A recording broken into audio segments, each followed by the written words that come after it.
The Norfolk District Attorney. At approximately 12:45 today, the Braintree Police received a 911 call of a domestic ongoing in Inadequate Village, which is just behind us, a residential complex in the town of Braintree. The officers were dispatched. They responded. They found the victim in a resident of one of the buildings.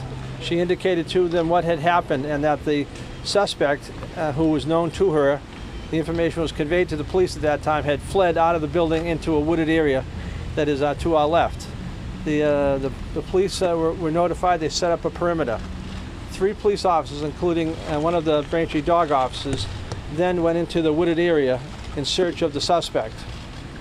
As 3 officers and the dog got into the wooded area, approximately 75 yards, they came under fire from an individual in a defensive position. Some would say lying in wait in an ambush for the officers to come into the wooded area. In the initial exchange of gunfire, the police dog, a 12-year veteran, was struck in one of the initial rounds of fire, and the officers also were struck as they returned fire in the direction of the suspect. The Braintree Police then closed in on the site where the shooting had occurred, and they came upon the suspect and found that he was wounded at that time. They also discovered that the 12-year veteran Kit, a decorated Braintree Police canine officer, had sustained mortal wounds, and 2 of their comrades had come under fire and were also wounded. They immediately rendered aid and assistance to the suspect, took him out of the wooded area where he received first aid. The officers were also taken out of the wooded area near the complex and received medical attention. 2 of the police officers were transported, or 3 chief, were transported to local and Boston hospitals, which I won't disclose. Suspect was taken, I believe, to Milton Hospital, and he was pronounced dead.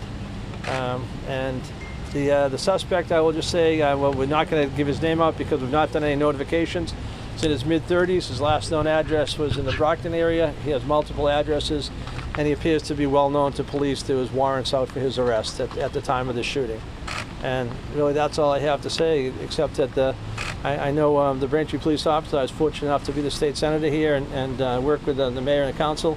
That one of the officers has been a long-time friend and someone who has been very active in the town, and is a top-notch police officer, very experienced, as well as the partner that was a good shot. And the chief can answer some questions if you have any, but it's just, I'm not going to say that one of the officers, I'm not sure the exact locations. They're in surgery at this time, and we're hoping for the best, that we think things look pretty good, but they are in surgery, and that's all I can really tell you. Chief? Were the officers shot in the arm? Were they shot once, multiple times? They were both shot multiple times.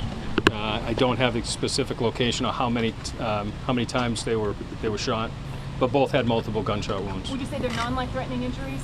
They're in surgery. I mean, we think they're in good shape, but again, they're in surgery. It's serious, and so, we're hoping for the best. And so I guess I say a prayer, because it shows you how dangerous this job can be. And even with the canine officer, obviously they came under fire. So it's we think things are going well, but say a little prayer. Is what the canine officer's dog that was shot? He was shot initially, we believe. Yes. And not the canine officer himself? No, yes. The canine officer was also shot as well. So there were 3 officers shot, not just 2. Well, the canine officer... The canine itself was mortally wounded. I see that. And then the 2 officers that with the canine were also sustained wounds, and then there was a 3rd officer on scene that did not get shot. So it sounds like this was a firefight. Oh, definitely. Yes. Most definitely. Absolutely. And well, we think that when you have someone in the woods, it's in a, quote, defensive position, that to some people it felt like an ambush. So, I say the officers went in and they knew that they had received information from the resident that the person was armed with multiple firearms, and yet they still went in to conduct a search looking for him as part of their job. So, it just goes to show how difficult this job can be every day, especially domestic incidents. What else can you tell us about that initial call, that initial domestic call? I can tell you it evolved over about a half-hour period of time. It came in as a verbal domestic initially, and then as the officers arrived, it escalated to the point where the person fled and he had multiple firearms. So we set up a perimeter, and it's a heavily wooded area, and also it's a very big housing complex, so there's a lot of residents here. Obviously, there's a lot of buildings here. So we had a lot of officers on scene. We set up a big perimeter, waited for the canine because we saw the last area of entry into the wooded area. A canine officer went with two other officers to assist searching for the suspect. We made it about, I'd say, 100 yards into the woods, where they essentially ambushed at that point. Chief, what allows you to say that? How do you know? What are the circumstances? Just where the layout of the scene. the suspect was positioned, and any amount of gunfire that we suspect happened at this point. We don't know the total amount of rounds that were fired. And then where the canine was found, our dog. So the first time they encountered the suspect was in the woods. They didn't get here. He had already left the. Yes. He had been gone about 45 minutes before we encountered him from the initial report. And what's the relationship between him and the woman? Is this a No idea. No idea. Just your It's reaction. ongoing. Haven't gotten that far yet. Just your reaction. Obviously, right next to Weymouth. This just happened not so long ago. Emotions are raw. For you as the chief, having officers and a canine being shot at in the middle of the day, what's your reaction? I mean, it's tragic for us for our canine. That dog is incredible. Been very successful. 12-year veteran of the police department. Partnered with the same officer for that entire time. It's heartbreaking. It also shows you in the middle of the afternoon how dangerous this job is, and the courage that the officers have walking through a wooded area like this. Well, in knowing exchange of knowing that the guy gunfire. they went in, knowing that the person was armed with 2 firearms. I mean, I can't think of probably a more difficult or dangerous situation. They took a lot of care and caution. The dog has a ton of experience with its handler, and we would tell you that they're an awesome pair, and that it's one of those things that someone was going to have to get in and do the work. And domestics are always a very volatile, difficult situation when people devolve. Do you have any estimate of the number of shots that were fired? No. The Crime Scene Services is processing the scene right now. They're laying it all out. They're taking a look at the shells and the casings, and they're trying to put it together. It's a complicated scene because it's in the woods and it's about to storm here. Correct. It's not only is it in the woods, it's heavily wooded, and it's not too far from the commuter rail track as well. So that could have presented additional hazards as well. So it was something that they had to go in and resolve the matter as well. You're saying the suspect had 2 guns? That he had 2 guns? Yes. Yes, we knew that when we were searching for him, or at least that was the report that we had, was that he had multiple firearms on And you're him. saying 2. Handguns? Yes, 2 handguns. Was there concern for the residents who live in these houses that go right up to the Wolverine line? Well, obviously yes, in the sense of we thought he went into the woods, so we set up a perimeter. So that's part of the reason for the response in the canine search is, one, the suspect and how the information we had, and also the location. It's heavily populated over there, so that's a big concern for us. It's one of the more dense housing developments they have in the town, and as well as I said, it's up against the commuter rail track as well. So this is one of the more dense sections of the town of Braintree, and they take this obviously very serious, and they have an armed intruder. They've raised a lot of. Chief, were the Yes. East Middle School and the Ross School, were they put into Yes, lockdown? we did a shelter in place initially, and then once we had a perimeter set up and we knew, actually after the incident happened, we released the shelter in place. Once we had we knew the suspect was where the suspect was, so that was in place for probably about half hour. Half hour, 45 minutes. So the middle school here is a very short distance from Manadequat Village, and so out of an abundance of caution, a lot of families did receive a warning from the town. The mayor and the members of the school committee administration made sure that people were well informed early on, thanks to their cooperation with the police department. So I have some employees of mine who are residents of town, and they actually got the notice very early on, so that there was some issues in the area. So in an abundance of caution, my hat's off to the work that they did to warn people, to keep people safe. Mr. Morrissey, based on what you know so far, do you believe this shooting was justified on the part of the officers? I'm not going to make any decision as to justification or not justification. That's why we have investigations. At the end of the day, it's the job of the district attorney under law to make those determinations. But I look at those instances that I have faced over the last 11 to 12 years when people are shooting at police officers as obviously the worst part of the job, and obviously leads to tragic circumstances. So, we'll put all the pieces together, and I will issue a report as I've done in the past, and I'll put it up online so people can see. But I have a lot of confidence and faith of the work that was done by the police officers that went into those woods to act in an appropriate manner. How long have they been on the force? Are you identifying them at all? No, not at this time. We just want to make sure that the families are fully aware, and some of their relatives all live in town.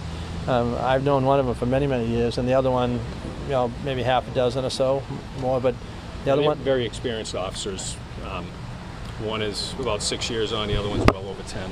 Chief, can you talk about the importance of a bulletproof vest? I understand might have saved a life today.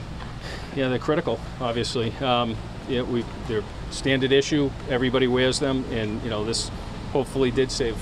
It was very useful, and you can't overstate how important they are to be worn all the time. Officers, everybody wears them. The Can you tell officers me were what not you're going able to be to. telling your officers this weekend? I mean, obviously it's a traumatic day. Well, we have peer support. We have a tremendous amount of help from surrounding communities, Boston, Quincy, Weymouth. So we're engaging in that process now.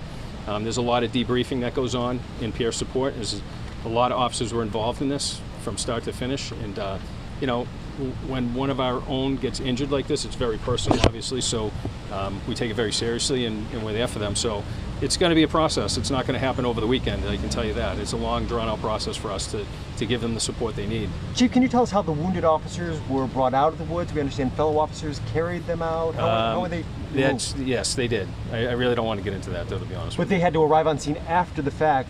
We were all on scene. Myself, the two deputy chiefs were here when this took place, actively searching for the suspect. Out of how serious this was, we were all here. Pretty much everybody from the day shift that was working, administration, detectives, we were all engaged in this. So there was a lot of support immediately after the shooting.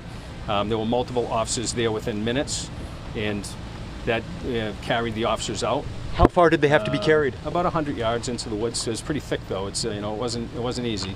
And then also the suspect got carried out also. So there was a lot of moving parts and a lot of officers involved in this. It wasn't just the couple that were involved in the actual incident.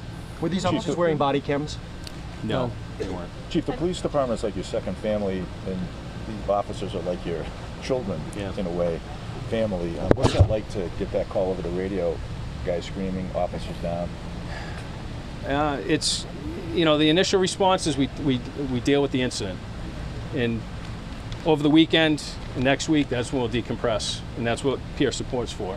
So we'll address all that, but I think everybody focuses on the mission, does what they need to do, and gets through this whole process, and support each other, and ensure that the officers are safe, and we're going to be at the hospitals with them and their families throughout the weekend. Chief, wasn't it just 4 years ago, 2017, at Motel 6, where an officer was shot, and for it to happen again?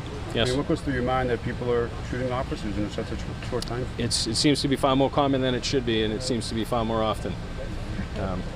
It's serious. I don't really have any more comments than that. It's a dangerous job. Mr. Morrissey, can you give us the race of the people involved, the officers and the suspect? No, I have no information that I'll give you at this time.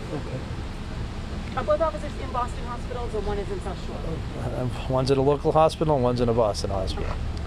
But they're expected to survive. Well, they're in surgery. We have every expectation that they are going to do well, but it's serious. They're being operated on now. So, and when we have more, then they will put something out. The chief or I will put something out. We don't have the extent of their injuries at this point. So thank you all very much. What about the victim in the domestic? Was she injured at all, or? No, that's a follow-up investigation that we're dealing with also. Chief, was one of the officers shot today at the hotel 4 years ago?